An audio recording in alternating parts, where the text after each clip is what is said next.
Татнефть акционерлік жәмгаты қошындағы Яңарыш фонды, ол шынап та шундай искиткеч фонд. Мен аны үземчә менә авторларга, үзебезнең төбәктә, республикада, чит өлкәләрдә яшәүче язучыларга, шагыйрьләргә ярдәм кулы сузучы бер цех дип йөртәм. Мин үземдә менә бик бәхетле, шушы фондта минем 2 китабым дөнья күрде. Аның беренчесе "Үзем таптым, үзем югалттым" дигән исем астында шигырьләр, җырлар җыентыгы. Менә анда кергән бер шигыремне сезгә дә тәкъдим итмәкче булам. Ул бүгенге көндә җыр буларак да яңгырый улыма. Иң бәхетле көнем сине тапкан көнем, иң бәхетле чагым сине баккан чагым.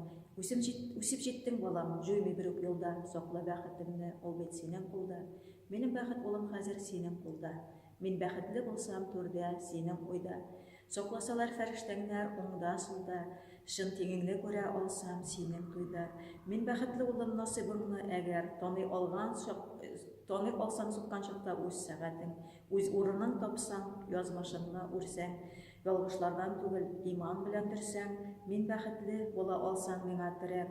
Тормышыңда булсам, улым мин дә кирәк. Яши алсам синең өчен тик шатланып, ул бит минем улым дип урланып. Үтенеп сырым ялварам, бәхетле бул бүрек балам. Минем бәхет синең кулда, онытма йөрәк парам.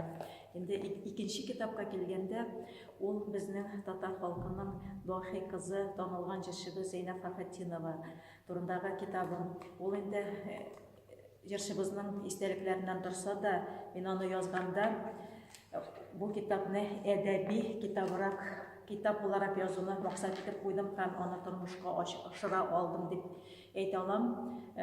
Китап инде китап буларак дөнья күргәнче ул аны күп кенә газеталар, журналлар өзекләп басып укучыларга тәкъдим иттеләр. Алар да үзләренең югары фикерләрен әйттеләр.